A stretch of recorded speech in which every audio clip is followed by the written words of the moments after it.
greatest, highest, I will come to thee. Have you ever taken a rock and threw it into a pond? As you threw that rock in there and it went into the pond, you would notice that the water began to ripple all the way across the pond. You know that concept is true when it comes to us. We have that kind of influence, whether we use it in a positive or negative way. Many people might not think that people are even paying attention to what they do, but I promise you, everybody is listening and they're watching you. And of course, the more important you are within a society or if you're a leader within the church, certainly your influence is even going to be greater.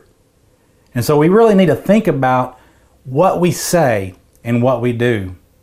For example, a negative way that our influence could be used that'll end up affecting others can be seen in Galatians chapter 2, starting in verse number 11.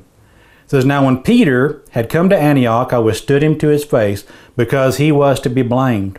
For before certain men came from James, he would eat with the Gentiles. But when they came, he withdrew and separated himself, fearing those who were of the circumcision. And the rest of the Jews also played the hypocrite with him, so that even Barnabas was carried away with their hypocrisy. But when I saw that they were not straightforward about the truth of the gospel, I said to Peter before them all, If you, being a Jew, live in the manner of the Gentiles, and not as the Jews, why do you compel Gentiles to live as Jews?" So here we can see that Peter was being a very negative influence on those around him. He went back to his old way of thinking. Whenever his Jewish friends would come along, he would withdraw from the Gentiles, which was wrong for him to do, and he knew better because God had taught him better. In Acts chapter 10, God even went to the point of giving him a vision of a cloth coming down with all kinds of unclean animals to teach him that what God has not called unclean, don't call it unclean. And so Peter, with his negative influence, those ripples going out, it affected Barnabas, who was a great encourager, someone that was willing to take the Apostle Paul, of course, before he became an apostle, and was able to take him, and after he was converted to Christianity, and was able to show the other apostles and stand beside his side to say, look, this man has truly converted to Christ. And so he was a very faithful man, a very man of great encouragement. Yet even he was influenced by what Peter did in a very negative way. And so that teaches us, that you and I, that we have to be very careful about that stone that we cast out into the pond, about the influence that we have with those that are around us. If we sin and we do negative things, we can influence people in the wrong way.